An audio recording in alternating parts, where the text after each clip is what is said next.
Give us a minute here. We're waiting on David.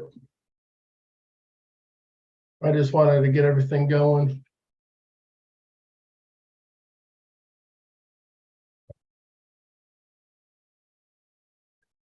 How's everybody doing?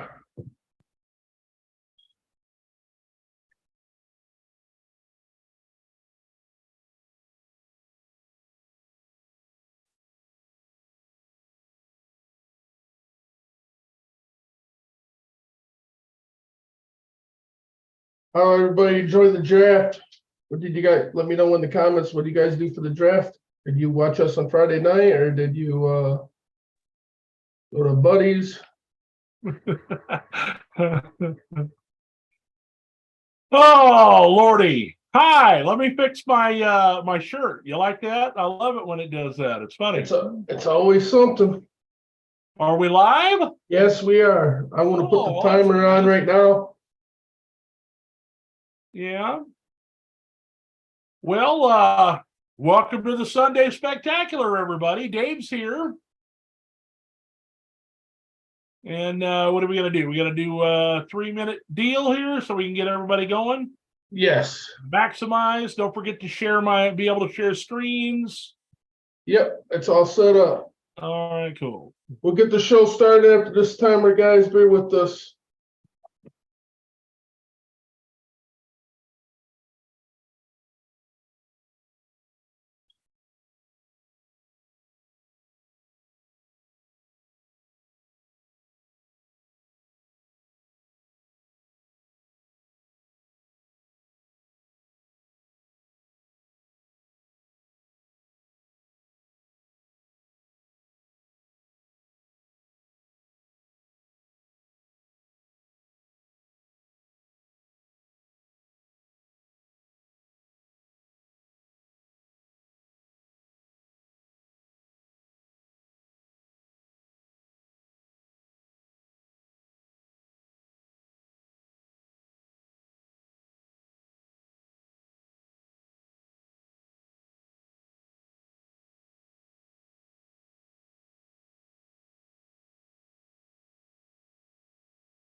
What's up, guys? How's everybody doing?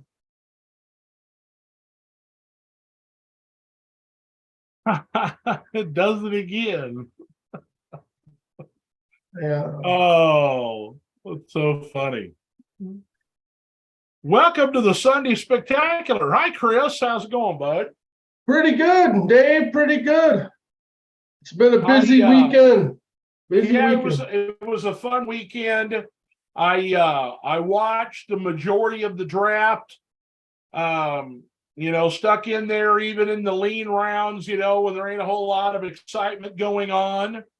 But I tell you what, man, I watched closely at some of these teams, and they got the help they were looking for, and I think we'll talk about that probably not just today, but over the next several weeks, especially as we wait for the schedule to come out, expected to be around May 11th. So a couple weeks away from the schedule release. But a lot of these teams, they did some damage in the draft. We're going to talk about a couple of the teams. Of course, I think we'll start with, Kansas City and Detroit because those are our teams. I want to mention Minnesota as well.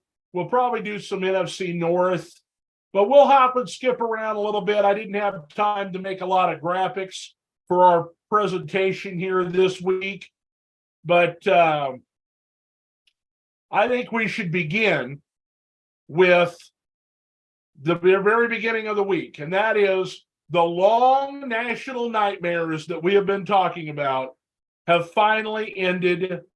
And the first domino to fall was the New York Jets finalized the trade for Aaron Rodgers. And in that trade, they swapped the 13th and the 15th overall picks. They got the Jets' second-round draft pick, and then in this particular draft, they swapped from their fifth-round selection to Green Bay's sixth-round selection, which brought Green Bay up 37 spots. And then if Aaron Rodgers plays more than 65% of the snaps, which you expect that he will. Oh, for sure. Then they have a conditional second-round draft pick next year, and it'll revert to a first-round draft pick. I think that the Jets have to have some sort of assurances. I've seen footage already of Aaron Rodgers. He got a haircut. He's at the facility. He's starting, he looks like he's ready to go to work. He's been screwing around with Green Bay, for a couple of years now. Now, he may restructure his contract, but he's not going to give up any more money. He's going to keep all that money. And I think that the Jets have assurances that he's going to play longer than this particular season, unless something catastrophic health-wise happens to him. Exactly. I'm actually pretty impressed with Aaron. I thought he was definitely going to want number 12. And I heard he's going back to 8 on the respect of Joe Namath, which that's surprising. Aaron Rodgers, no diva. It's going to be weird actually seeing him in number 8. No, we called it on the Sunday show right before the trade. I think the trade happened the next day. I want to say it was Monday or Tuesday, wasn't it? Yeah, it started on Monday. Was that everything had been kind of finalized, but what they say is they finalized the trade. But the reality of it is that they had to agree to the terms of the trade on Monday because he's got to take a physical. He's got to work out the restructuring of the contract. And then he had to be on their roster for at least 24 hours, for the all the swapping of draft picks and everything to occur properly. So they had to get the deal done on Monday so that when Thursday rolled around for the first round of the draft, they were ready to go. Yeah. For sure. Hi, Ron. Good evening to you too, bud. I think it's a pretty big deal for Aaron Rodgers going to the Jets. Now we can see kind of what the Packers look like after the draft going to the season without him there, it's kind of bittersweet.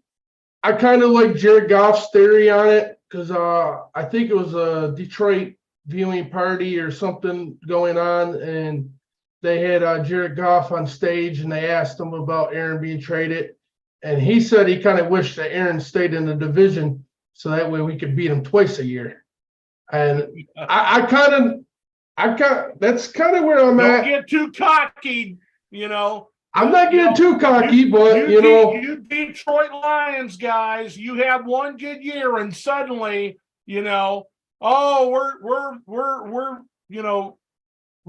the beast beaters, and we're world beaters, and we're gonna beat everybody, and you guys still have a lot of growth to do, and we're for going to sure. talk about what you guys did in the draft here in a little bit, but you guys still have a lot to overcome. Your division is getting better. Now, while Green Bay may, take some steps back without Aaron Rodgers, I don't think that the team's going to be a slouch. There are no easy games in the National Football League, and the Lions better come to work week in and week out, or they're going to have setbacks. Oh, for sure. Because no team, that goes for any team in the league, though. Because if you don't come there prepared, anybody can win any Sunday. That's why they call it every given Sunday. Yeah. Well, so then our second nightmare ended the same day the draft was going down. The Baltimore Ravens agreed to terms, and I am stunned. Okay, I think that they overpaid. I understand what they did, what they were trying to do. I still think that things would have been resolved in a much quicker manner had he had an agent. But Lamar Jackson gets signed to a 5-year deal worth $260 million. Now, it's not fully guaranteed, which is something that he had been asking for. It is the length of the contract that he did want, and he becomes, after Jalen Hurts just made his big deal, he becomes the highest paid quarterback, highest paid player in the National Football League. I still think it's crazy. Yeah, go ahead. I still think it's crazy because, I know me and you talked, and you told me what you heard, which I'll let you say it. But at the same sense, were those other players willing to give that same contract? Because I still think he overpaid. I thought nobody else was. There was a lot of rumor and innuendo that there were other teams that were interested. Wild card Indianapolis there, thought that they, were going to say something. Nothing actually happened there, and then people started talking about San Francisco. That was news to Baltimore. Of course, they may have just been refuting that because they were on the verge of signing the contract, but they got the deal done in time for the draft so that everybody that was drafted would be talking about the contract. They're gung-ho, they're ready to go, and let's get her done. And so they, of course, they added Odell Beckham Jr. They drafted Zay Flowers. They've got Rashad Bateman, so they've got 3 dynamic wide receivers. So it's going to be kind of like what they did to Jalen Hurts and what they did to Tua Tagovailoa last year. You're surrounded by weapons. Prove it on the field now. We paid you. Let's see you do it now.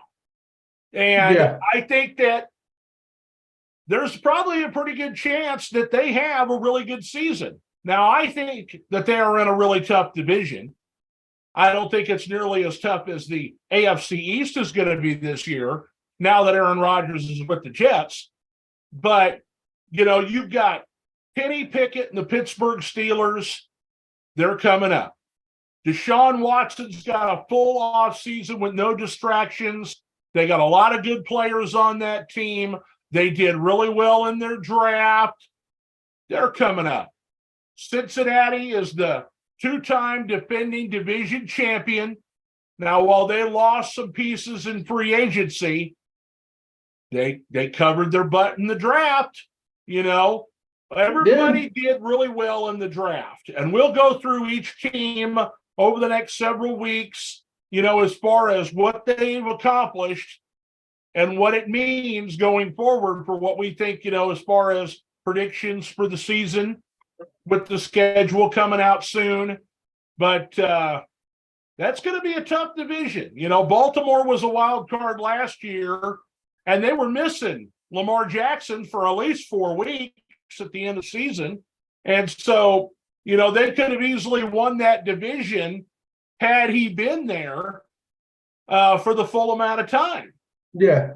And, it took a defensive play, by Cincinnati to knock Baltimore out. And they didn't even have Lamar Jackson in that playoff game. Yeah. And Cincinnati, I think it's a result in that game of it's a division opponent, because they went up to Buffalo the next week and killed Buffalo. Yeah, they did.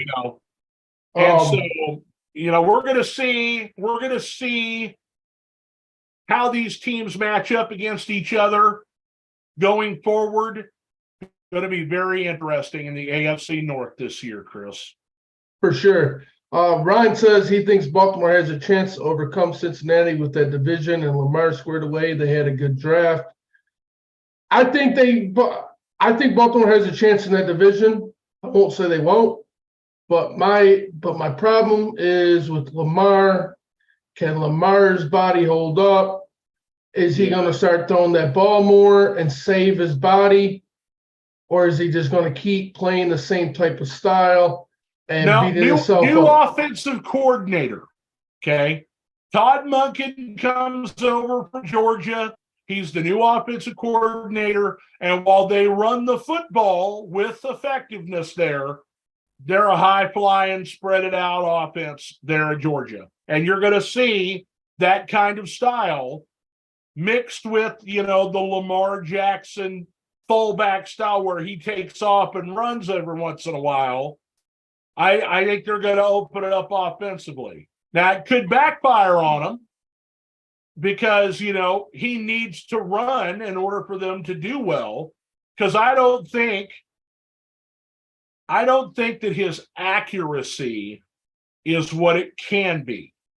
From time to time, it's pinpoint, but there are other times, if he's not throwing to the tight end or he's not throwing a deep ball, if he goes to throw like a 20-yard out route, it gets picked off. Or, it's off target. It's those kinds of throws that, he does not make well. The in routes, if they're double covered, he throws into coverage from time to time, which he needs to stop doing. And he needs to be a little bit more patient in the pocket. Otherwise, he's always taking off and running because he doesn't go through his progressions. But I think that's something they're going to work on, as they go forward with the new offensive coordinator. Yeah, because they definitely need something, because what they got going on in his previous years is just not working. I mean, did it help Lamar win a MVP? Yes. Did it, help Lamar become one of the top quarterbacks in the league and popularity-wise? Yes, it did. But it's killed him, to me, in a lot of progression where you should see him make a transition throwing the ball more. You know what I mean?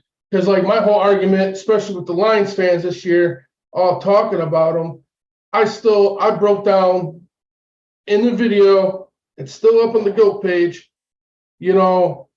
how Jared Goff is right now the better quarterback. And Rich, in reality, with the running ability of Lamar, if he would get better with throwing the ball, he should be the better quarterback. Right. He'd because be he's a dual threat. But right now, he only beats Jared Goff in one way, and that's in running, not throwing. You know what I mean? So to me, that's just why I personally wouldn't even give him the deal they did, because he's been in the league for not a long time, but it's been a few years now. So hopefully with this new offensive coordinator, he could get Lamar throwing the ball more than running the ball. Because I think if they can get Lamar doing that and he's making good throws and he becomes better in that, I think Baltimore would be a legit contender at that point if that happens. Because now he's a dual threat quarterback. He's not no more, if you could contain the run, you can beat him. You know?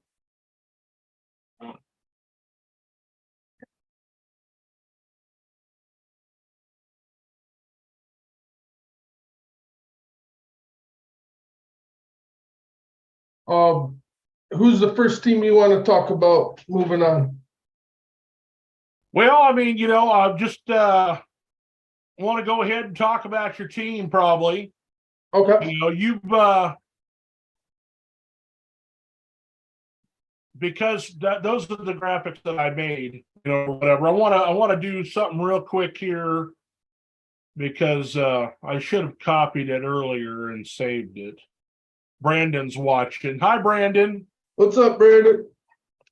And he didn't get the wide receiver that he wanted in the first round.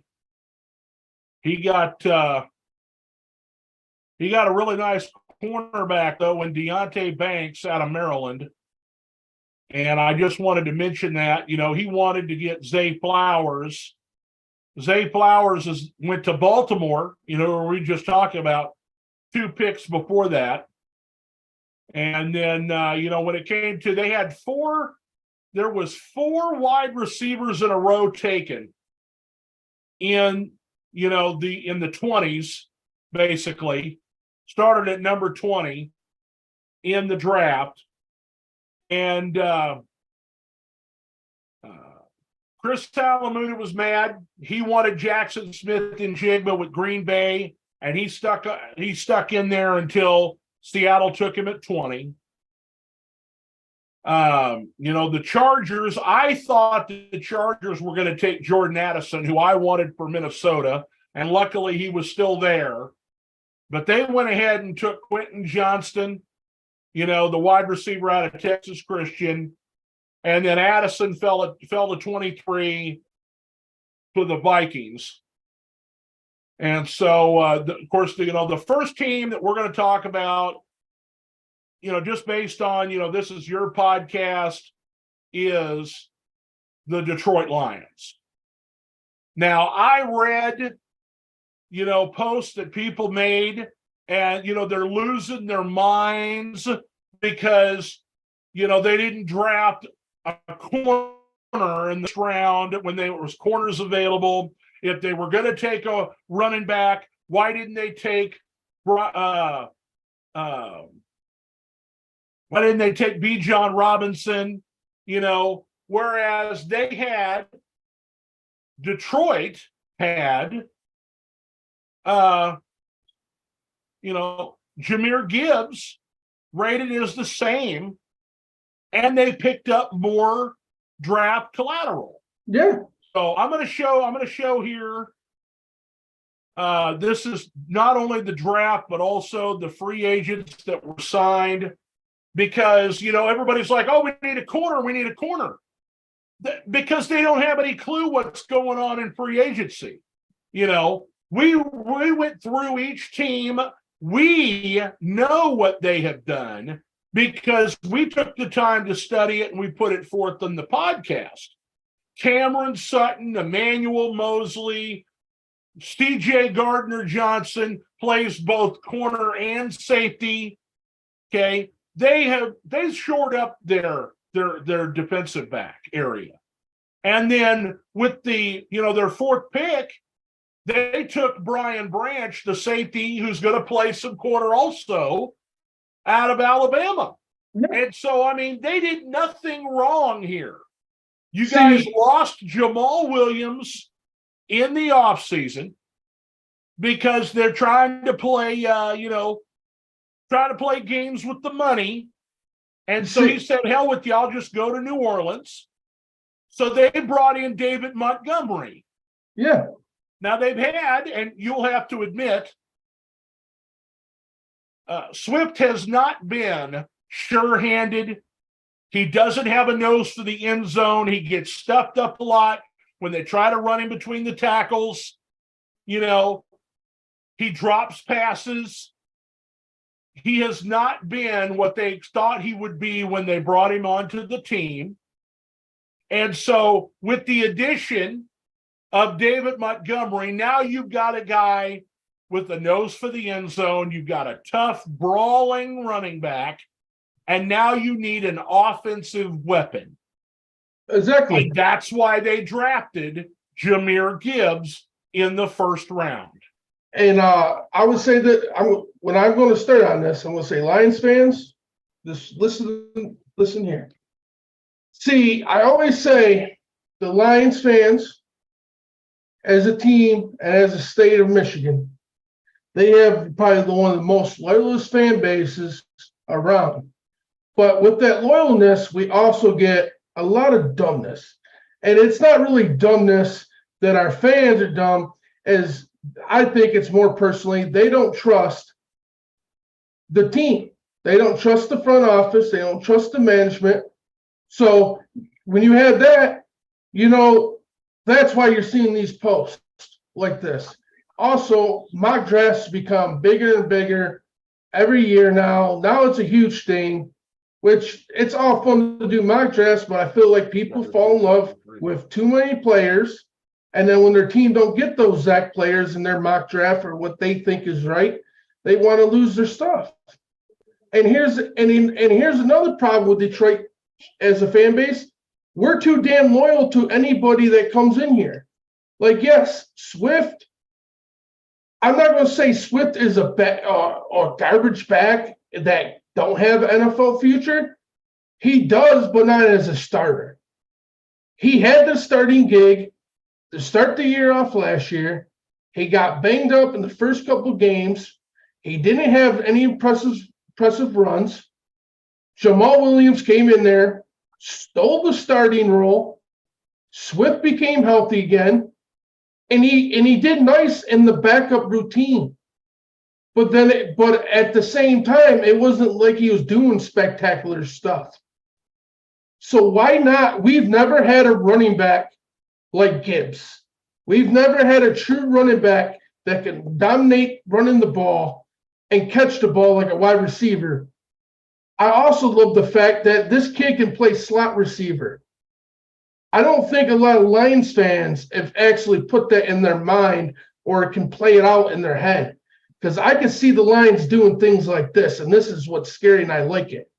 When J-Mo comes back from his suspension, you could put Montgomery in the backfield. You could put Gibbs in the slot receiver. You could have St. Brown out on the outside. You could have Marvin Jones on the outside, and maybe Reynolds, if not a tight end. I'll go out for a pass. Who the hell are you going to stop? Too many receivers there.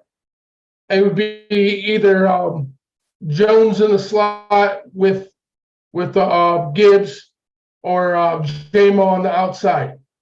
Tell me what defense can shut that down.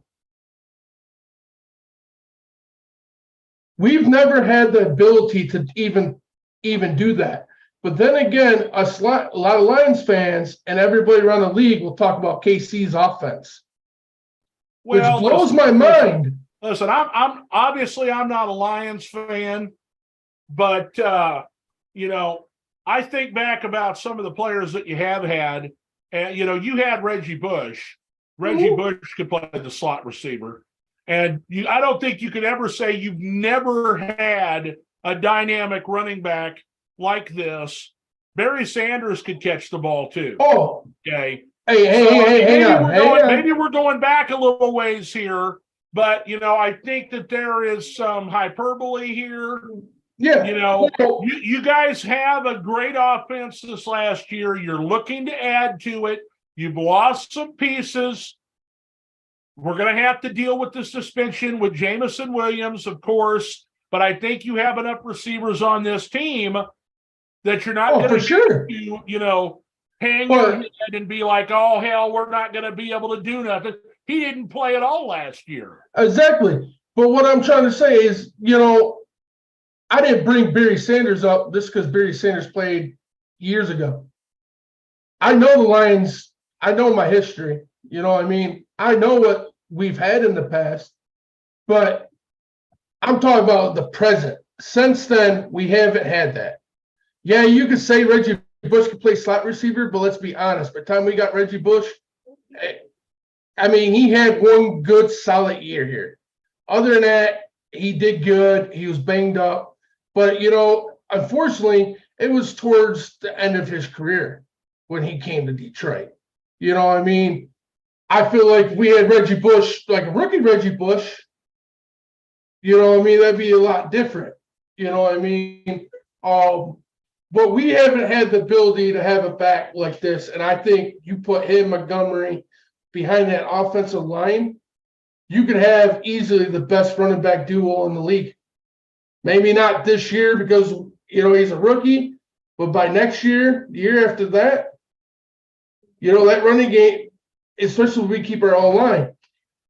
I think our draft is awesome. Jack Campbell, to me, he was the best linebacker in the draft. Jack Campbell was the best linebacker in the draft. People are complaining that you guys reached for him. There are so many players that I can cite. I went online.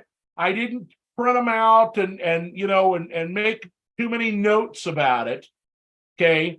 But there are players that in the past that have been considered reaches and they turn into superstars.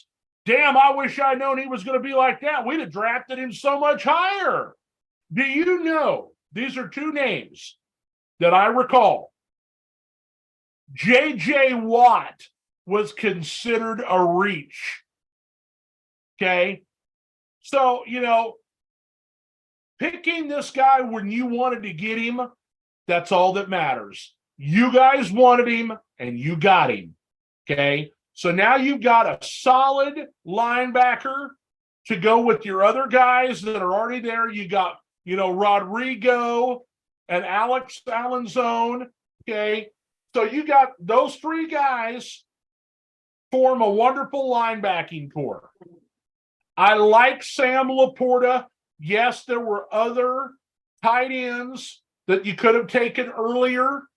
You had the opportunity. You could have taken Dalton Kincaid. You could have taken Michael Mayer. You could have even gotten Lucas Musgrave. Sam Laporta comes from Iowa. Iowa tight ends turn into stars in the NFL. Exactly. Okay? I'm not saying this guy is going to be a star, but he is a very good tight end. He's got a big body. He presents himself with big hands. He's sure-handed. You guys traded away T.J. Hawkinson for both cap reasons and who knows what other reasons, but you got draft picks out of the deal, and you bring in another tight end, to take that spot, and I expect that he'll be starting by for sure, Joey. Yeah. I like him because they say, we needed a tight end. I like the duo, and I hope they still work in Brock Wright, which I'm sure they will. But we needed a solid tight end out there, that we could count on big plays. I like the pick. I also like the Brian Branch pick. 90.71 the ticket here in Detroit. They were talking about Brian Branch, safety out of Alabama, and they wanted him. I watched his highlights. I think the kid's good. I like that pick. Alabama's been, we went through it the other week.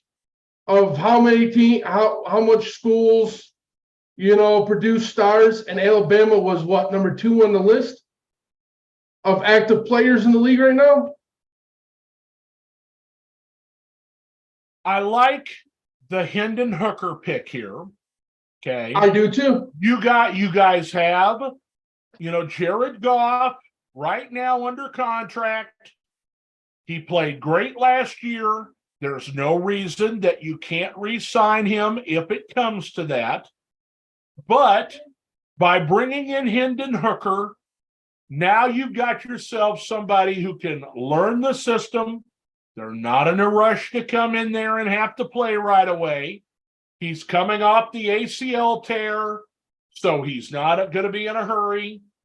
But he is a quarterback that played a lot of college football, so he knows what it means to be a leader season in and season out. He played awesome. Tennessee has been one of the doldrums of the SEC the last several years. They haven't done hardly anything since, Peyton Manning and T. Martin were quarterbacking there. And then suddenly they were knocking off some of the big boys, this last year, and were doing quite well until Hendon Hooker got hurt. Exactly. And so, I think that this is, for where they got him, they got a lot of value here.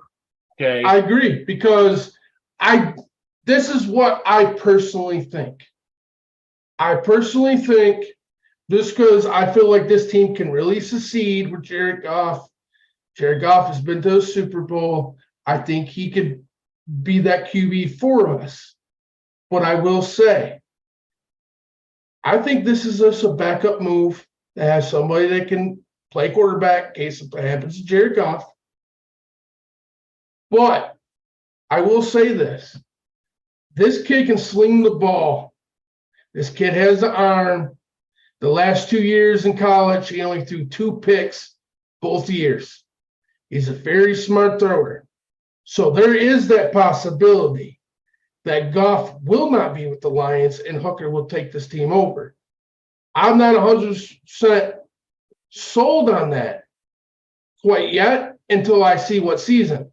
Because I believe if Jared Goff wins us the division this year, wins a playoff game, makes a run, I see him signing at least a multi-year extension.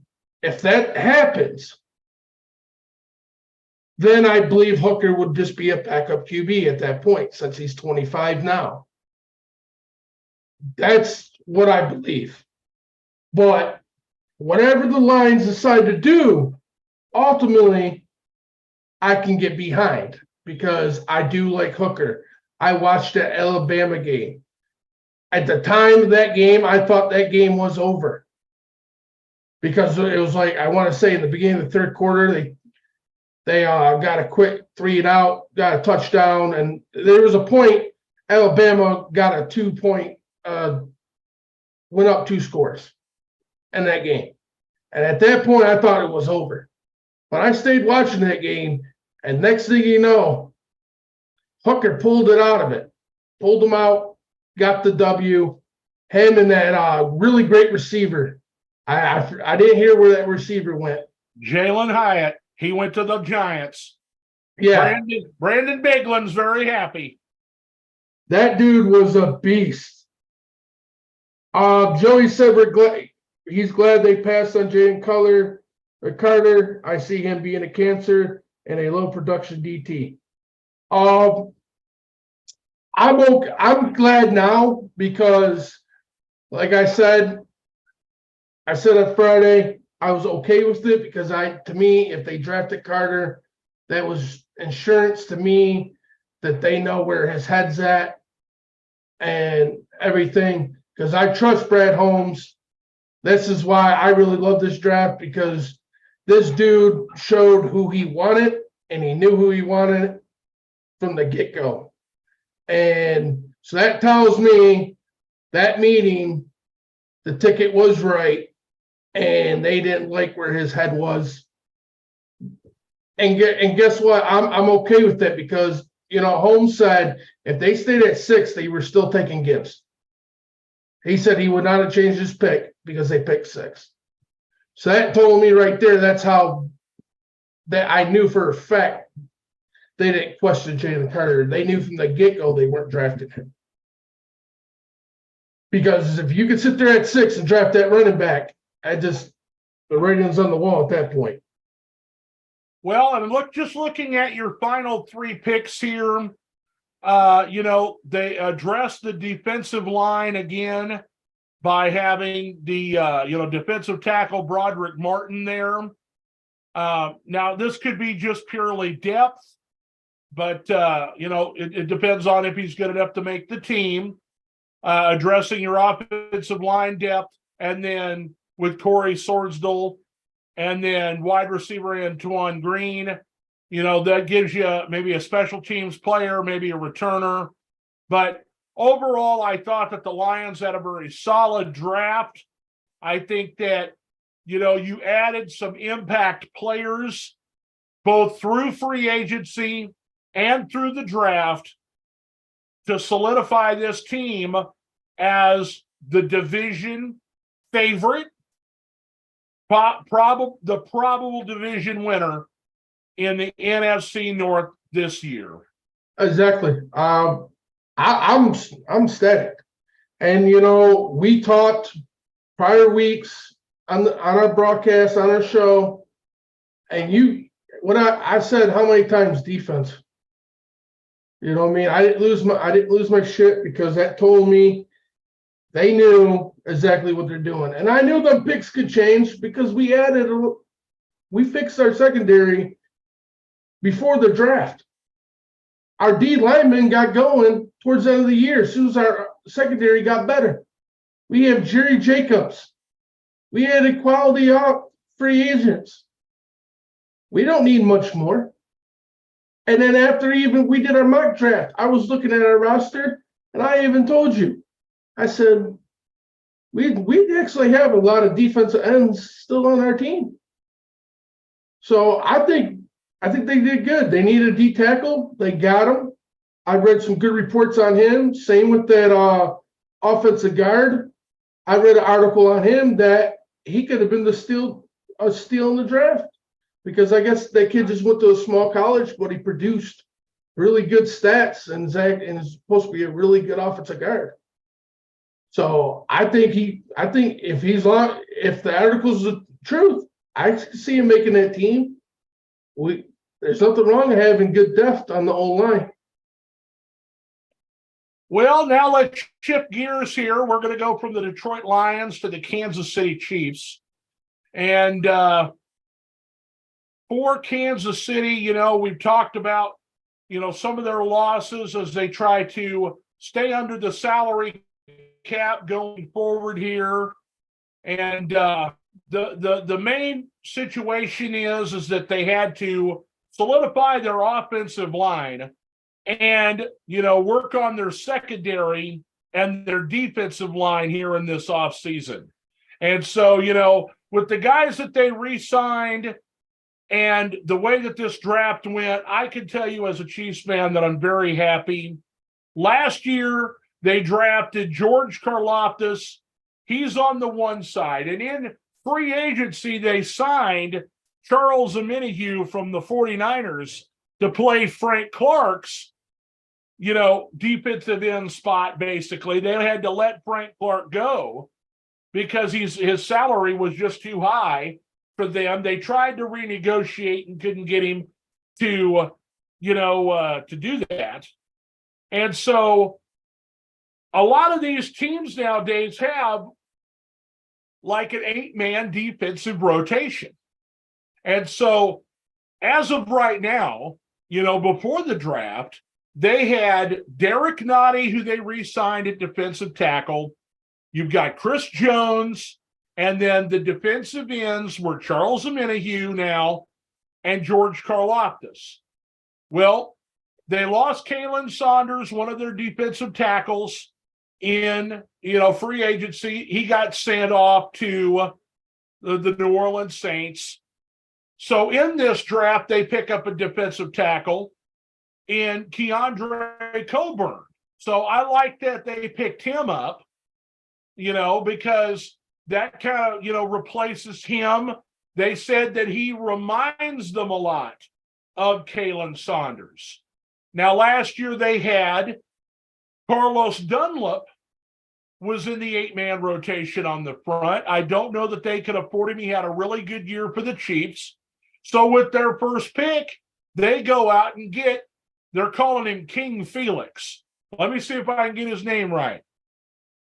It's Felix Anodike Ozama. And so he's from K-State. He's a local kid. He's from the Kansas City area. He played at Kansas State University. He was the Big 12 Defensive Player of the Year, for all that's worth, at a conference where they don't play defense. But, everybody before the draft, the things that were driving me crazy on the Kansas City Chief pages that I follow. Oh, we got to get DeAndre Hopkins. Oh, we got to get Odell Beckham Jr. Oh, we got to go out and get us a big play wide receiver. We have big play wide receivers on the team.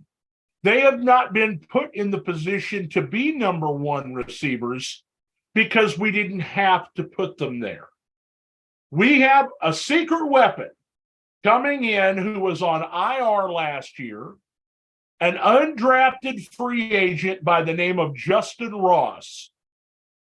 He caught a ton of touchdowns and 2,400 yards at Clemson with Trevor Lawrence, okay? But he was injured, and that's how come no one signed him. And no one's thinking about him because he's been on injured reserve all this last year. But the Chiefs kept him around, okay? You've got him. You've got Kadarius Toney. Okay, now they lost Juju Smith-Schuster in free agency to New England. They re-signed, Justin Watson, who's a bit of a deep threat for a white boy. And, you also have Sky Moore, who they drafted last year, and Marquez Valdez-Scantling, the veteran from Green Bay last year. So here they go. They go in the draft, and the last couple of years, Patrick Mahomes goes down to Texas, and he throws the ball around with the boys in the offseason, and he checks out some of the wide receivers that are coming out. And it was real quiet because everybody knew he was throwing passes to Zay Flowers. Everybody knew he was throwing passes, to some of these other first-round, Quentin Johnston, Nobody heard nothing about Rashee Rice, okay? Rashee Rice played at SMU. He's got the same build as Juju Smith-Schuster, okay? He's got about the same amount of speed. He's not the burner. They have other burners on the team, but this guy here is going to make some difference, Chris. The dude's a speedy receiver. I know that. And I also know you give speedy receivers to Patrick Mahomes, it equals fire. I knew you guys were going to get a receiver, and I knew that receiver was going to be fast. The next guy on the list, okay, we lost both our bookend tackles, technically. Lucas Niang, who we've had for a couple of years, got injured during the season. And so Andrew Wiley took over at right tackle. We traded for Orlando Brown 2 years ago in the effort because he wanted to be a left tackle. And they tried him at left tackle. They tried it for 2 years. To be honest, if he didn't have a tight end helping him, if it was a speed rusher, he was not effective in the left tackle spot. They wanted to move him back to right tackle, and he didn't want to do that, so they had to let him go. So they bring in Jawan Taylor in free agency. Jawan Taylor can play either right or left tackle. Okay. And they draft this guy, Wanye Robinson. Now, Wanye Robinson comes from Oklahoma, but before that, he played at Tennessee. The right guard for Tennessee was Trey Smith, who plays for the Kansas City Chiefs. The center, the previous year, when Wanye Morris was in Oklahoma, the center, Creed Humphrey, who's our center in Kansas City. So he already knows the right guard and the center, and they know him. And I'm thinking that Jawan Taylor is going to play left tackle, and Wanye Morris is going to play right tackle. Or they may switch. It doesn't matter. But I think that we have solidified our offensive line. Even if he's just a backup in his rookie season because Lucas Niang comes back and plays right tackle, here we are with the Chiefs making sure that they are solidifying their offensive and defensive lines, because that's where it's at in the NFL. If you've got a good defensive line and you've got a good offensive line, you win the battle in the trenches. That's how you win championships, buddy. I know we've got Patrick Mahomes, and he's the best quarterback in the NFL, but if he doesn't have any time, you get what happened against Tampa Bay. Exactly. You got to have offensive line, and you got to have a defensive line. If you don't have none of those, you ain't going far. Kansas City is known for picking up secondary guys from small schools and from out of the way, just people that you don't expect them to bring along. They got two guys here. Shamari Connor comes from Virginia Tech. He's a defensive back. He can play both corner and safety. And they're going to need that going forward because they're probably not going to be able to afford to keep L'Jarius Sneed after this season. Nick Jones comes from Ball State. And so it'll be important to see whether or not he can make the team or not. But I'm basing the way that they are making these picks as what happened last year. I mean, nearly everybody in the draft made the team, and then they win the Super Bowl. Only one guy who was drafted last year by Kansas City didn't make the team. They keep rotating these young players in. They let the veterans go and get paid elsewhere, and they just continue to keep rolling. And so when you look at what they've got here, they add two more defensive ends, basically, Felix, Enudike Ozama, and B.J. Thompson, and Keandre Coburn. There's three guys right there that are added to that 8-man rotation that we were talking about on the defensive line. And then they got them a couple of defensive backs that they can rotate in and out, along with the guys that they have, and another receiver brought on board. I love what Kansas City did. I like what they did in free agency, and we'll talk about that again here just briefly. You've got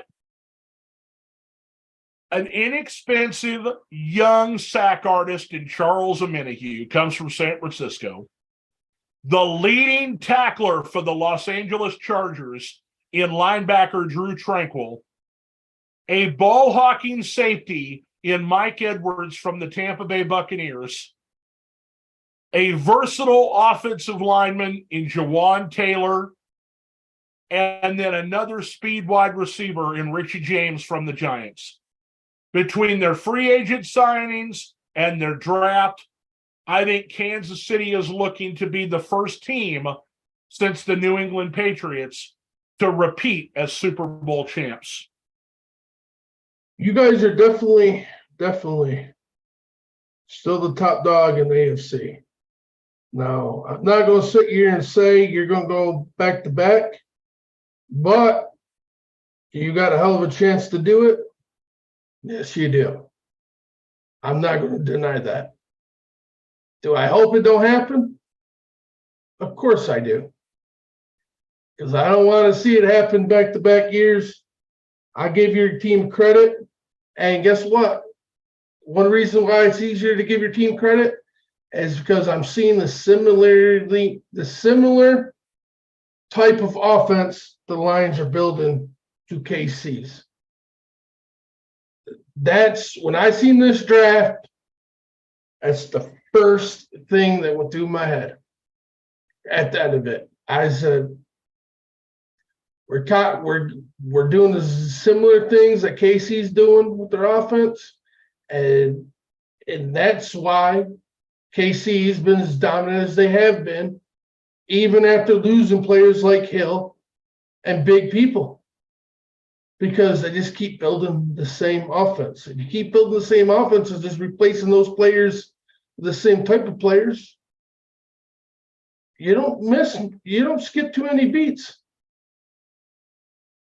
Sure, you might not be as good as you once were, for a couple of weeks, but once some young players catch on, you see what happens. Look at KC at the beginning of the season. I think there's points during the regular season this year where people thought KC took a step back a little bit. There were some games, but as soon as them lights turn on the playoffs, by that point, them young kids getting on all were on cylinders. they were on all cylinders. The whole team was on the same page. You know who that reminds me of? I'm gonna tell you a couple things. That reminds me of the New England Patriots. Yes. The Patriots would start the season with young players. They'd throw them in schemes that they weren't real familiar with and have them basically learn on the job. And it's like the first 4 weeks of the season were real preseason games. Yeah. Now, they would win a couple here and there, but if they lost a couple, it was no big deal because it was all about growth, all about teaching. Steve Spagnuolo throws the playbook at these young players, and they get burned for touchdowns early on. They don't get to the quarterback like they should. A lot of things happen defensively that causes a lot of turmoil, and they lose a game here or there. I mean, there's a joke on Facebook where Kansas City is the only team to beat all 4 of the conference championship teams in the same season. They beat the 49ers. They beat the Eagles. They beat the Cincinnati Bengals, and they beat themselves in Indianapolis. Okay. Yeah. They played in Indianapolis and they beat themselves because they turned the ball over and the defense was weak as hell. Yeah. And I see some of these, chief prognosticators. I'm a realist. Okay. 12-5. They're people 15-2. Oh, 15-2. We're only going to lose 2, and it'll only be because of injury or something. Calm down. Okay, calm down. You don't have to win that many games to win the Super Bowl. Okay, 100%. Just get in the tournament and do the best you can to get the number 1 seed. See, this is one thing. Out for him again. Mahomes has only played playoff games on the road in the Super Bowl. They played at home the whole rest of the time. Exactly, and I just want to say this. Like example, look at 94. And this goes with the Red Wings set the record for the most points out of any NHL team ever that year. We projected to win the cup, lost, and 4 games to none in the Stanley Cup final. At the end of the day, that record met the record, the wins, everything we did that season didn't really mean much because you didn't win the championship. So I like how you bring that up. I got a question. Yeah. I got a question. You follow hockey a little bit better than I do, and I haven't looked lately. But did the Bruins manage to win Game 7 and move on? Honestly, I have to look that up. Because we're talking about these teams that are, world beaters all season long. How many games in a row did they win? I forgot, but they and in the broke that. first round, it was going to game 7. I was just interested if you happen to know. It's not that big a deal. They're playing right now with 10 minutes, 38 seconds left in the third period, and they're leading 3-2. No, hopefully they'll get through. Speaking of it, I brought that up. Boston this year beat that record. Yeah. So I think I like how you brought that up because, you see, like you said, you see that, you do that. I've seen the same articles because I'm in a lot of different teams groups because I like to keep up with everybody's teams. I try my best to see what's going on. That way I got information always sharing Renegades. And now, especially with 4th&GOAL broadcast and 4th&GOAL sports, it's great to be in it. And you see people say that all the time about every team. Don't matter the sport either. Everybody thinks you just got to win most of the games. And it's like, no, you don't have to win most of the games. You just got to win enough games to make sure you're in the playoffs. And then that's when the games count. Look at New England. New England went undefeated. They didn't win the Super Bowl. No. Golden State Warriors set the record, 73 victories regular season. They didn't win the NBA championship. Cleveland beat them. The Giants beat the Patriots, and this is, just another example, of fans being ridiculous, thinking that they have to do so much in order to be able to, it's a point of honor or pride that you put your foot on somebody's throat and you won that many games. It isn't going to do you no damn good if it prevents you from winning the Super Bowl because you played all out in some of them games you didn't necessarily have to win. Exactly. I mean, to me, I don't care if my team goes into the playoffs as a wild card. Just get in. As much as I want to win the division this year, right? The Lions make the wild card. I'm still happy. Yeah, we still have a chance to go all the way.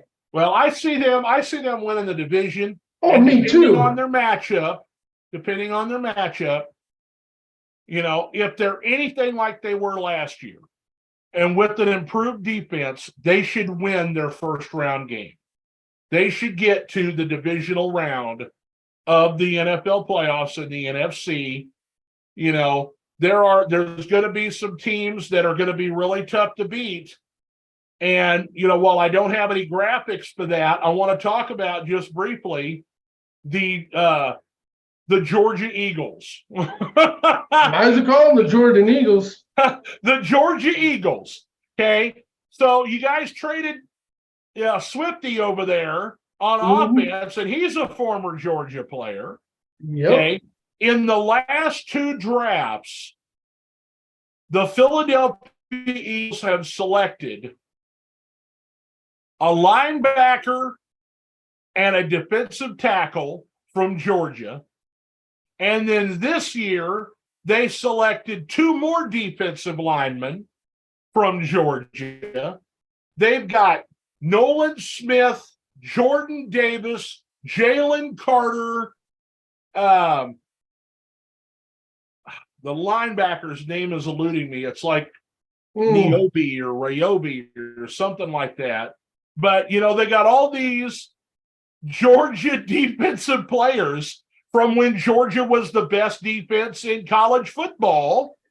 I mean, they were in the exact position, and they had previous players there from Georgia, so it made sense.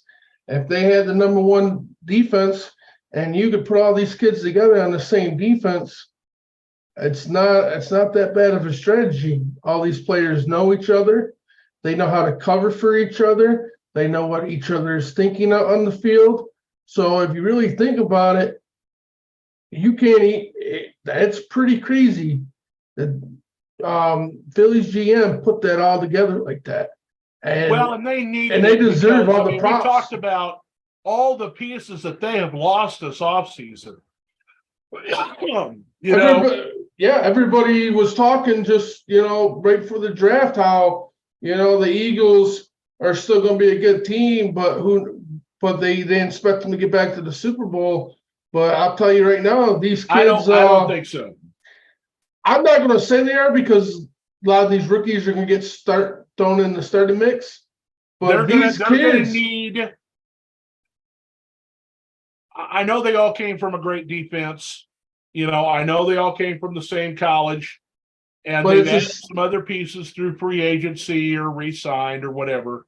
But I think it's going to be one of these deals where they're going to have to gel and work together, and it's going to take longer than just a single season for that to happen. Oh, I agree. Expect the offense to continue to be good. But listen, they lost Miles Sanders. Okay. They lost Miles Sanders, and they replaced Miles Sanders with Rashad Penny and Swift. And those two players have played inconsistent for Seattle, been hurt a lot, both of them. And so I know they still got Kenneth Gainwell. I know they re-signed Boston Scott at running back, but I think that they're not going to be in great shape at the running back position throughout the year, especially if these guys can't stay healthy. Put it that way, I agree. But if that backfield stays majority healthy through the season, I think they could get back there. I don't want them to be back there. I prefer us. But, hey, I'm going to be honest because, this is our first year of actually starting our window. So I don't expect us to reach the full end of the road, the final game of the year like that this year. But, like I said, you make the playoffs, anything's possible. Ron says he thinks Super Bowl. He said Philly had the best draft with the team that was just in the playoffs. He thinks they could do it. And I have to agree, but you make a valid point on that backfield. I forgot that Penny was actually over there. And Penny has been hurt almost every year he's played, from my knowledge. Swift. I don't have right handy here. I don't have the draft picks, but I'll look for them here briefly while we're doing this. But I have the free agent losses, and some of them are not on here because this is an older one. We did them early. They don't have C.J. Gardner-Johnson on here. But these are some of the losses that they incurred, this season in Philadelphia. And the list goes on much longer than this. But Javon Hargrave went to the 49ers. And so, basically Jalen Carter replaces him. When it comes to linebackers, I don't know what, like I said, I don't know what they did in the draft. And so, other than, taking those two, they're basically two defensive linemen, okay, and replacing the one. But they lost a couple of, big-time linebackers. They lost a couple of big-time safeties. And so, then we talked about, Penny and Swift going in there to replace Miles Sanders. Now, I know they drafted like a fourth-round quarterback to replace Gardner Minshew because they expect Jalen Hurts to play. Let me take a quick look here because I want to talk about Philadelphia a little bit more. Yeah, I still think they're going to be one of the best.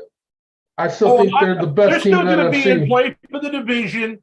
Of course, now, the NFC East is getting better, Yeah, and we say that, not every team can improve themselves. Well, every team really can. And so I'm going to look right here. The Philadelphia Eagles draft picks. See if we can pull something up real easy.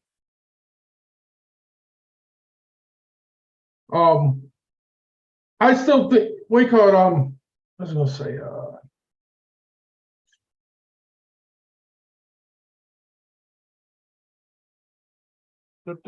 I still think. Oh, the dude that they got last year was Nakobe Dean, by the way, was the linebacker from Georgia. Yeah. Looking at some different stuff here from Philadelphia. I mean, I still think Philadelphia is going to be the best team in the NFC to start the year, anyways. I still think they're top dogs. Let's see if I can get this here. I think the 49ers will be up there depending on who plays quarterback, how that all plays out on the West Coast. Nolan Smith, Jalen Carter. Let's see, with their third pick, their third pick was in the second round. They addressed offensive line Tyler Steen out of Alabama. And then, so that'll be helpful because remember, they lost an offensive lineman, which was not on there. Yeah. They lost a really big offensive lineman to the Pittsburgh Steelers, one of their starters. They picked up another Georgia player in Khalil Ringo at cornerback in the draft. Tanner McGee is the going to be the new backup out of Stanford. He was picked in the 6th round. And so that was their draft right there. Oh, one more guy. Defensive tackle Moreau Ojamo from Texas. So that's going to probably be a pretty decent guy. I still expect them to make 1 or 2 signings, possibly before camp. Oh yeah, every team, now that the draft has happened, every team will now reevaluate, and of course you have the list of undrafted free agents that will be invited to camp, to come to the rookie camp and try out and see if they could possibly earn themselves a spot to come and be part of the 85 players that every team will have up until they have, their 2 cuts. I think it's down to 2 cuts now. There used to be 3 or 4 cuts, but I think they've changed it to where there's 2 cuts.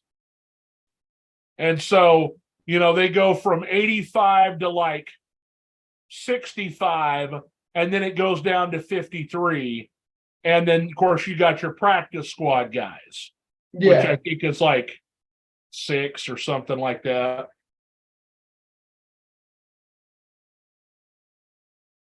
That's Philadelphia. Let's talk about the big move that happened at the beginning of the draft. Oh, I was just going to bring that up. Yeah. The Houston Texans, had the second pick in the draft. Now, you, of course, liked Bryce Young, so you're very, you were happy that they took him, Carolina took him because you believe that he's the better quarterback.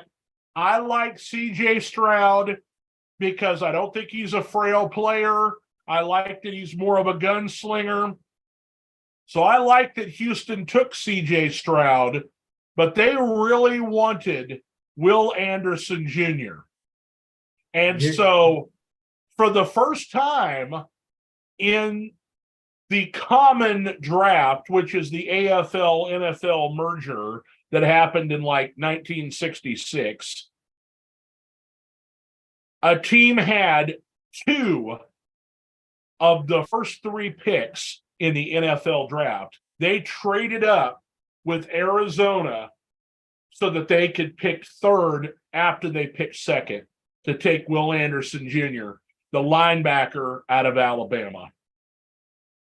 Yeah, I was really, really, really bummed.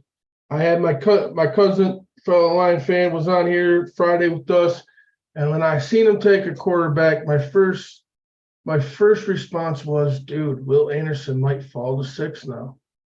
It's all about you, Chris. Not even 2 minutes later.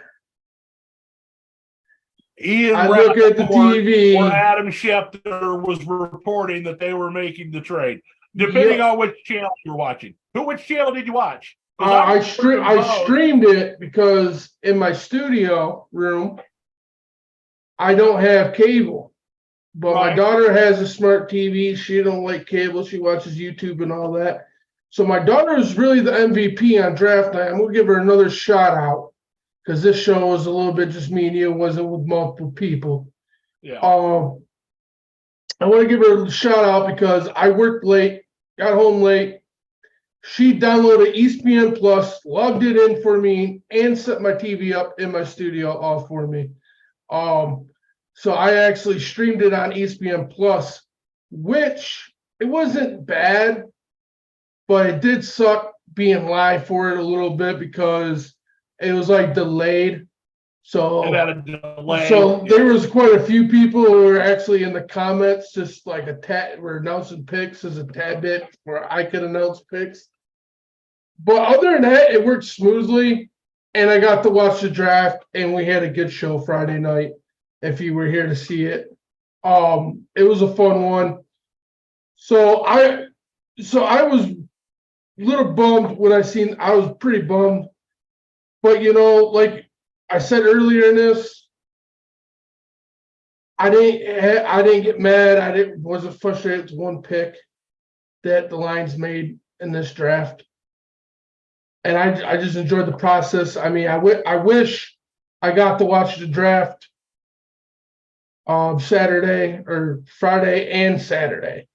I'm at Thursday. Yeah, you had other stuff going on. Yeah, I ended up spending time with family till like 4 in.the morning, and yeah, I didn't missed necessarily watch the last. I watched all of the first round, and then I watched all of the second and third round, and then I watched everything up until about halfway through the sixth round.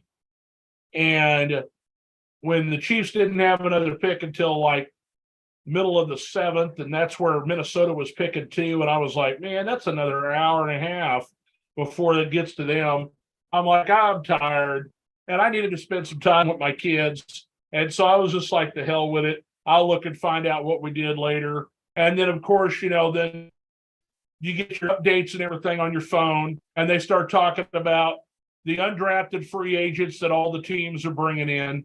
But earlier, we were talking about, free agents and the veterans. There's going to be another wave of free agency as they get, the rosters all set up with the 85 players for training camp and the preseason. But Ron says that the Texans are stacked with draft picks even next year, and he expects the team to contend in 2025. Hey, you better look out for them this year. That's a weak division. Okay. I do not like Tennessee at all. Okay. I think that they're on their way down. Now, while they did make a couple of good moves, they don't have a clue who their quarterback is. Okay. You got Ryan Tannehill, who's been starting. He's inconsistent. He turns the football over. Malik Willis was a non-factor when he played last year. While he was mobile, his accuracy is horrible, and they just didn't have anybody to throw the football to. And now they bring in Will Levis, and so, they don't have any idea who their quarterback is. I don't know that they have any weapons, and of course, this will be a team that we'll want to look at. And so maybe I'll just do what I did with Philadelphia. Let me look and see what we got here. And while you're doing that, I'm going to share my screen and show you what the Lions did for undrafted players. The Lions signed quarterback Adrian Martinez, Kansas State. Running back Muhammad Abraham, Minnesota. Wide receiver Chase Cota, Oregon. Offensive tackle Connor Gavlin, Baylor. O-lineman Ryan Sabuda, UFC. Guards center Brad Cecily, USF. Linebacker Isaac Durenko, Illinois. Another cornerback Sterling Thomas V, UAV. And another safety Brandon Joseph, Notre Dame. Which I kind of like that last pick, Brandon Joseph, Notre Dame. Okay. So let me get back to you. All right. So, we're talking about tennis who quarterback is, and they don't have any weapons to get the ball to. Last year they did draft a wide receiver to replace AJ Brown. They had Robert Woods. Robert Woods is gone. He went to Houston. We just talked about Houston. He's one of the weapons that went to Houston. Dalton Schultz went to Houston. They got a good tight end. They got a good wide receiver. They got Noah Brown, who has been under the radar in Dallas. He's in Houston. They improved their offensive line. They improved their defensive line, especially adding Will Anderson Jr. right there on the edge rusher. And so, they've added a lot of pieces. I like Jimmy Ward coming over from San Francisco at safety. Yeah. And I've got all that, on here, but, we're going to Tennessee here, and I wanted to, let me see if I can get the screen to share here for Tennessee. All right, yeah. So here's Tennessee Titans draft picks. What is this? I don't want that. Oh, it's, we're going to have a problem. Is it going to act up? Don't do it. The screen went blank, didn't it? Yep. Wait a minute. Here we go. There you go. Are we good? Yep, you're good. Still good? Still good. Thank goodness. Okay. All right. So anyway, they shored up their offensive line. Okay. They got Pete Skoronski. I lost my screen. Okay. They got Pete Skoronski, and this thing's crazy. But they got the quarterback there in Will Levis, the running back out of Tulane. They talked about it on ESPN. This dude is explosive. He ain't got no ACL, Chris. The dude, you don't know how long the guy is going to be able to last. Yeah. They found that out in the what do I want to call it? In your screen went white. It's my screen is white. Well, let's do this. How about that? Is that better or not? It's just, did you exit out of it? Well, is it just you and me? Yeah, I can see you. Me and you. I don't know why, but I have a square screen now instead of a normal. But as long as we can see each other, I guess. Yeah. We call it no, who did you say has no ACL? It's it's Tajay something. Let me see if I can find it here. If it's gonna let me, and I don't think it's gonna. Let me minimize this. It's not going to let me.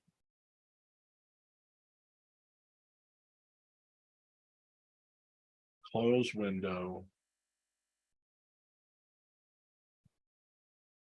I mean, they got a guy out of Tulane. He's a running back from Tulane, and in the pre-draft process, they discovered that he's got arthritis in his knee and no ACL, and he played like that the last 2 years in Tulane. Wow. And so I mean, so you're muddling your quarterback situation for Tennessee. You have, you've got yourself a running back that, is probably going to be unreliable going forward. You have an aging Derrick Henry. Now, I know they got Hassan Haskins last year in the draft out of Michigan. And, they got a 7th round wide receiver. I mean, a 7th round wide receiver to go with the guy that they got last year, whose name eludes me, but I got my book.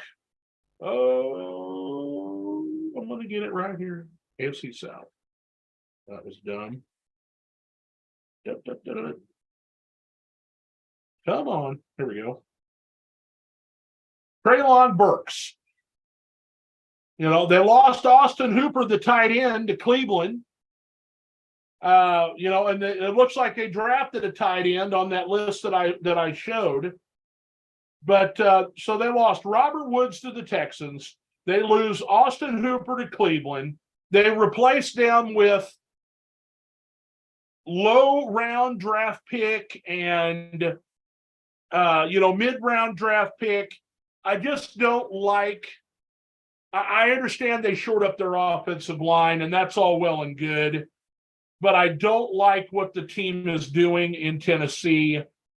And so, you know, that goes for the Tennessee Titans. I think they have a lot of questions. Do they still have Ryan Tannehill? Who? The Titans still have Tannehill, correct? Yeah, yeah. They have Tannehill. They got Malik Willis, and they've got now Will Levis. That's what I'm saying. They've muddled their quarterback, you know, situation because they've drafted a quarterback each of the last 2 years. Will Levis fell into the second round because there are a lot of question marks about his ability to be an elite quarterback for teams. You know, he's got great arm strength, but he's a cocky kind of guy. His accuracy has come into question. You know, he played great 2 years ago. He couldn't beat out. He had to transfer to Kentucky. He started in Penn State, and he couldn't beat out the incumbent guy there for the starting job. And so he transferred to Kentucky. His first year, he plays great. And then last year, you know, he didn't show what he had the year before. And so, yeah, like I said, they've muddled the situation with Tennessee. What do you think about Tennessee, you know, going forward here in this division? We know Jacksonville has won the division this last year, and we expect them to be on the rise. Houston looks like it can be on the rise. Indianapolis, we don't know what they've got right now. You know, they picked Anthony Richardson, but what do you think of Tennessee? I think of Tennessee as this. I think Mike Vrabel inherited a good team. Now I think you're seeing him doing what Josh McDaniels has done in the past, what Matt Patricia's done in the past. I feel like the team he's trying to design is trying to build back to the New England style. I think he's losing this team when they're building it because it makes no sense right now. They took a question pick last year on Malik Willis. Now you're doing the same thing the following year again with Will Levis. And you still got a quarterback, which you're basically telling Ryan Tannehill his job is on the line. You're flirting with trading Henry. Your team has lost quality players, a lot of them. You're on cap trouble. I think they're getting ready for a complete rebuild and restart at this point, because now you have three quarterbacks, and I'm not going to say you don't have confidence in Levis because you just, you just took, him. But you're telling me you have no confidence in Willis to be your guy. You're telling me you're at the end of Ryan Tannehill's career with you guys. So with Henry, if you deal Henry, I think they're going to be the worst team in the, especially if Henry leaves or can't stay healthy. I think Tennessee's going to take the bottom of the division. If Houston is better, way better than last year. Mind you, I think Houston could probably beat out Tennessee in the division. I think Jacksonville is the ultimate team that's going to win that division, though. Right. But other than Jacksonville, there's no solid contender in that division. And Tennessee, I think Verbal might be starting that his seat could begin warm right now, and it could be on fire by the end of the season. Because I think if Tennessee comes out and they do end up last in the division, their fans ain't gonna be happy. I don't think the owner's gonna be happy, especially with them building a new stadium and spending all the money they're putting into this team right now.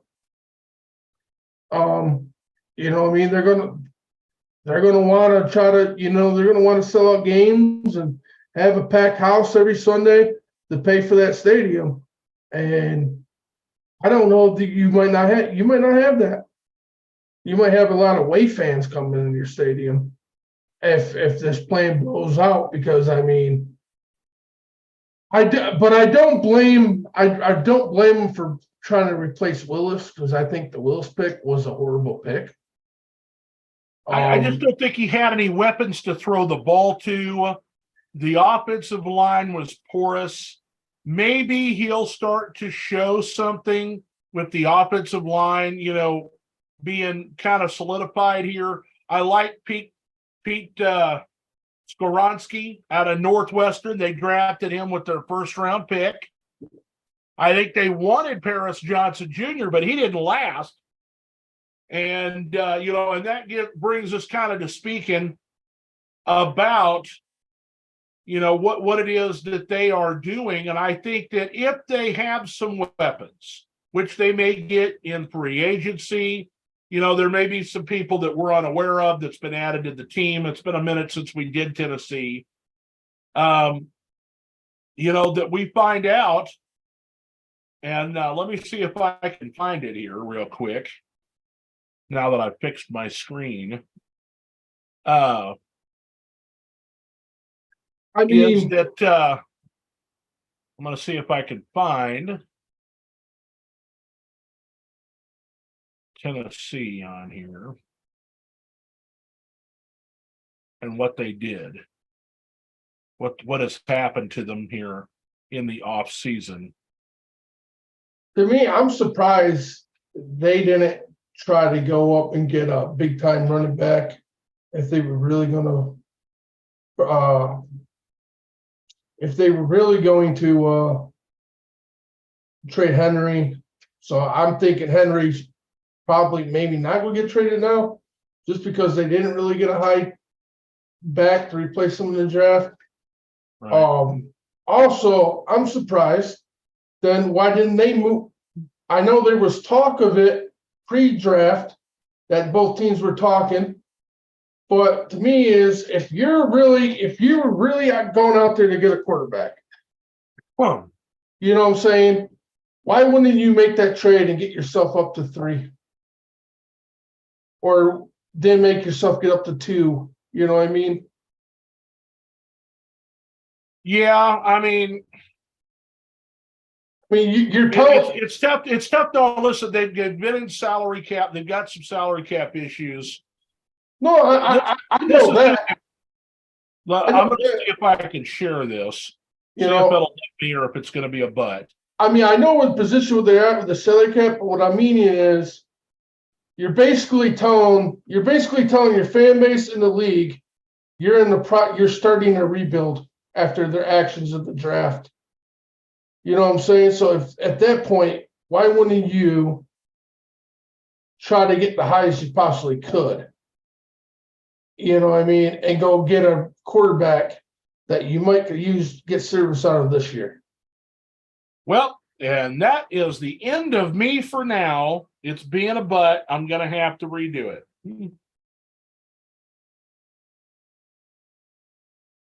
I shall return in a moment with more Dave from Kansas. Give Dave a minute. Jump back out, get back in. Why I got you guys. What's your opinions? What's your opinions on Tennessee? Let me know in the comments. Ron, build interior, and we saw that they weren't going to be good when they traded AJ Brown during the draft last year. I agree with you, Ron, on that, but I will say this. At the same time, I thought that to myself, but at the same time, too, I thought AJ Brown was another receiver that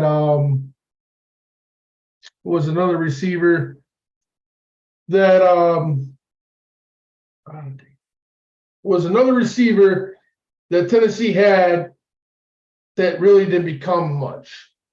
And if that makes sense, it's like Corey Davis. To me, I think Corey Davis has been a little bit better receiver since he's been with the Jets. Because I don't know what it is with Tennessee. I mean, obviously they got Henry, so they like running the ball way more than throwing the ball.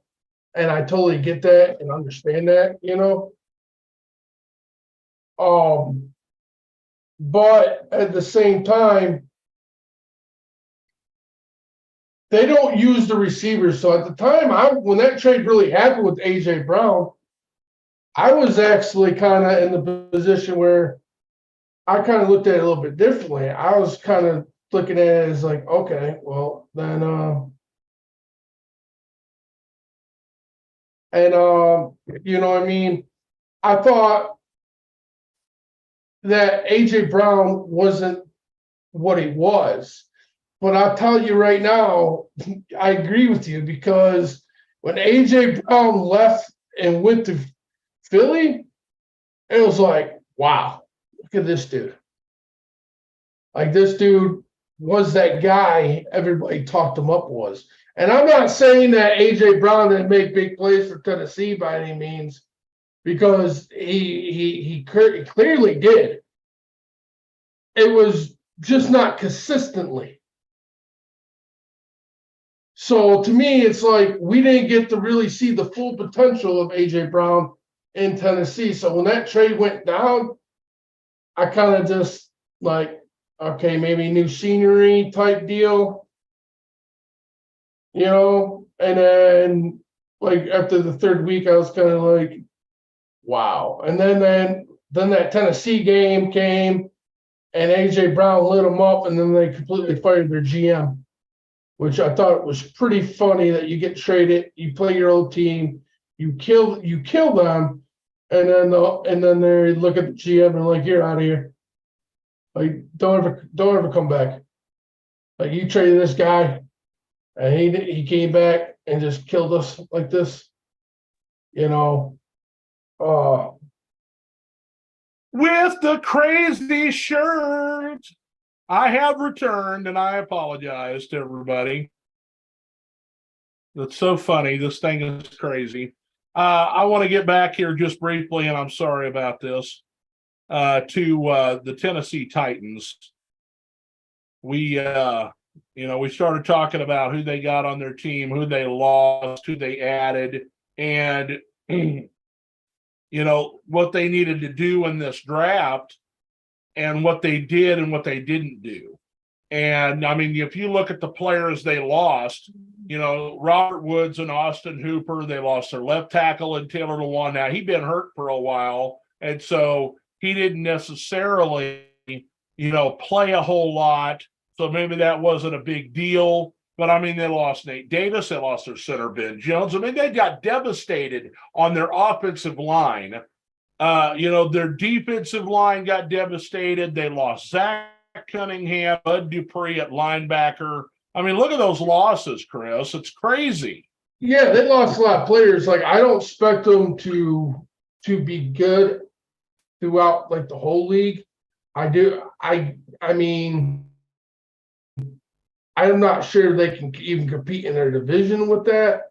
And I don't think they had a good draft. I think their draft was kind of lackluster. Yeah. But I mean, they didn't have a whole lot of picks. Maybe they could have traded down, but I don't think they would have gotten the offensive lineman that they were looking for. And so I'm trying to basically evaluate and go from one team to the next as far as what occurred I want to talk briefly about how New England kind of screwed the New York Jets. The Jets, loose lips sink ships. And it was well known, it was unanimous on everybody's, pretty much their mock drafts, that the Jets wanted, I think it's Broderick Jones, the tackle from Georgia, to be their left tackle. And because they had told everybody that that's what they wanted, well, New England is right in front of them, and they allowed Pittsburgh to move up 5 spots to, I believe it was 5 spots, for only a 4th round pick. They swapped 1st round picks and moved up from, or it was 17 to 14. I'm sorry. They moved up 3 whole spots to get ahead of the Jets. So Pittsburgh allowed Pittsburgh to take the tackle that the Jets wanted. You know, New England playing games there with the New York Jets. Yeah. I thought that was pretty funny. This draft, this draft was, I thought it was a little bit more intense and a little bit more moving around than the previous drafts. Yeah, it was hard. It was hard to determine who was going to go.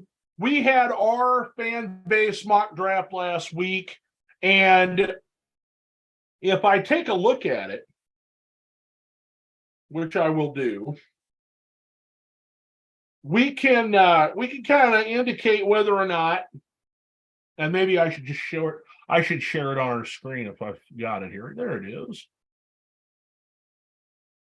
We can go through and see, you know, how close we were as far as everybody, you know, and who they picked, because it was not close.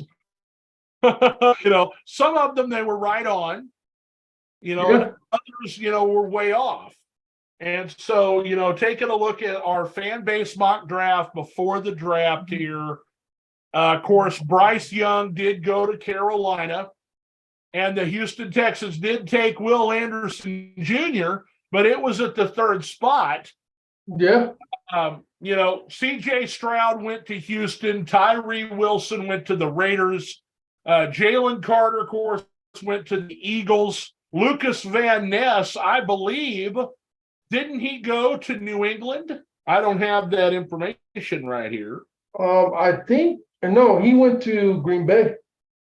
Oh, Van Ness went to Green Bay? Yeah, because we picked Gibbs at 12 and they picked him at 13. Anthony Richardson went to the Colts. He's going to sit behind Gardner Minshew. Keanu Benton, who we thought was a reach, he did not go in the 1st round, but he did go to the Pittsburgh Steelers. They had a couple of Wisconsin players. Nate Herbig went to Pittsburgh as well. Mm-hmm. Pete Skoronski, they had the opportunity, the Bears did, to take him, or not to take him. They were looking at, you know, offensive line and everything. They ended up trading back, I believe, because you know, they had an opportunity to get you know, Jalen Carter if they wanted him there, and they didn't want him. Yeah. And so the Eagles came up a spot and ended up taking Jalen Carter. And then the Bears took Darnell Wright, the tackle out of Tennessee, and he's a guy that can play both sides. We talked about this before. He's a guy that can play both sides of the line. Joey Porter Jr. actually ended up being the 1st pick of the 2nd round to Pittsburgh. So he did end up going to Pittsburgh, you know, like a lot of people thought. Of course, Quentin Johnston ended up going elsewhere. He went to the Chargers. Jackson Smith-Njigba, you know, he didn't go to the Houston. Houston ended up trading that spot. He didn't go to Arizona. Jackson Smith and Jigba went 2, if I'm correct. I can't remember. But there was 4 teams in a row there that drafted wide receivers, and it was at 23 Jordan Addison. I got that one right. I called that one. At 22, it would have been the Baltimore Ravens with Zay Flowers. At 21, it was they got Quentin Johnston at the Chargers. It was Seattle. Seattle's the team that took Jackson Smith and Jigba. Green Bay had the opportunity to take, whatever tight end they wanted. I believe they took Dalton Kincaid. Devin Witherspoon, he went much earlier. He went much earlier on to Seattle. Brian Branch went to the Lions and not Green Bay, and he went, what was it, late second round? He didn't make it in the first round. I don't think he did. I didn't see much of the second round. You kept me in the loop, and then just ESPN app notified me too. Yeah. So I'm not exactly sure where he was taken. Yeah. Paris Johnson Jr., was the offensive lineman taken at early on. Branch? You mean Branch? Who? Brian Branch? Yeah, Brian Branch. What round did he get taken by the Lions? 34? Second 34? round? Or if it's number 34, it's the second round. Yeah. Yeah. Okay, well, you accidentally put Ranch there, Ron. So I was like, Ranch? What are you talking about? Of course, then we got Will Levis. He went to Tennessee. Bijan Robinson ended up, with the Atlanta Falcons, which I think is crazy. But, they're just trying to add another weapon to surround their young quarterback. The Giants ended up with Deontay Banks out of Maryland. Emmanuel Forbes did not last to 27. I don't recall exactly where he ended up. Brian Brissy went to the Saints. There's Broderick Jones. He ended up going to the Steelers. Will McDonald the fourth. That's who the Jets ended up taking when they couldn't get their offensive lineman they wanted. And then Miles Murphy, he ended up going in the first round, but I forget who he went to. I think he went to the Bengals. And so that was our mock draft. We got, technically, if you count the team and where they're at, we got 1, 2, 3.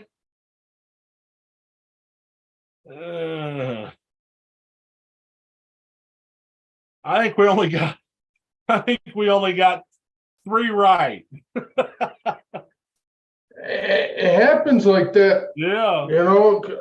I thought I was going to be pretty close. I thought anyway in the positions. Right. But things change, and that's where you find in a lot of these groups, so much people do these mock drafts and they study, and it's awesome to see people actually doing that. That's something I enjoy. I enjoy learning things about players, watching film, but at the same time, you fall in love with them players, and then they don't come to your team, and then you're all butthurt in your team's groups whining about it. And it's like, there's just some things, and that's what's crazy. I'm still trying to figure out how people are crying about the Gibbs pick. It's still driving me insane. Right. You see, listen, okay. The proof will be in the pudding during the season. Next, I hope, that with a lot less going on, this week, that I'll have some opportunities to build some graphics, and we'll talk about some a few, 3 or 4 teams again, 3 or 4, maybe 5 teams. Recap the draft. If we get any news outside of, perhaps free agency, we're not going to get that. Sometimes they bring out little pieces of the schedule, a game here, a game there. We'll talk about that. But, we'll do some more breakdown on the draft next Sunday. And I'll also have, after I've reviewed everybody's draft, an updated, predictions as far as the standings in each division and how many wins we think that they're going to get going forward here into the 2023 season. Yes, we got to do got that. anything else for us to talk about tonight, buddy? I think that I think we covered pretty much everything. We covered quite a bit. We did do Detroit and Kansas City. We talked, a couple of the big moves here: Philadelphia, Houston, Tennessee. We talked about the Jets. We talked about Aaron Rodgers. We talked about Lamar Jackson. And so if you're just joining us or you're near the end of the live feed here, those are subjects that we discussed during the broadcast. Exactly. Everybody that has joined us throughout the broadcast, we try to put on a good show here with a lot of facts. We do give our opinions, but Sunday Night Spectacular with Chris and David. Look forward to doing it each week. And I hope you guys will tune in again next week for more, in-depth info and opinions on the National Football League for the 2023 season. Thank you. Had fun tonight, David. Everybody, if you haven't done already and you're watching us, please go like 4TH&GOAL Sports on Facebook. Give us a follow, click the bell, get the notification. We're also, YouTube's pinned on there. Twitch is also pinned on there. We're also on Kick. I'm going to set up a link where I can pin to the page, and all of our social media handles will be on there. And you can follow any one of us off that when I get that set up. Also, this week, I will be doing an interview Tuesday or Thursday. The banner will be up before the show. You will know what time, etc.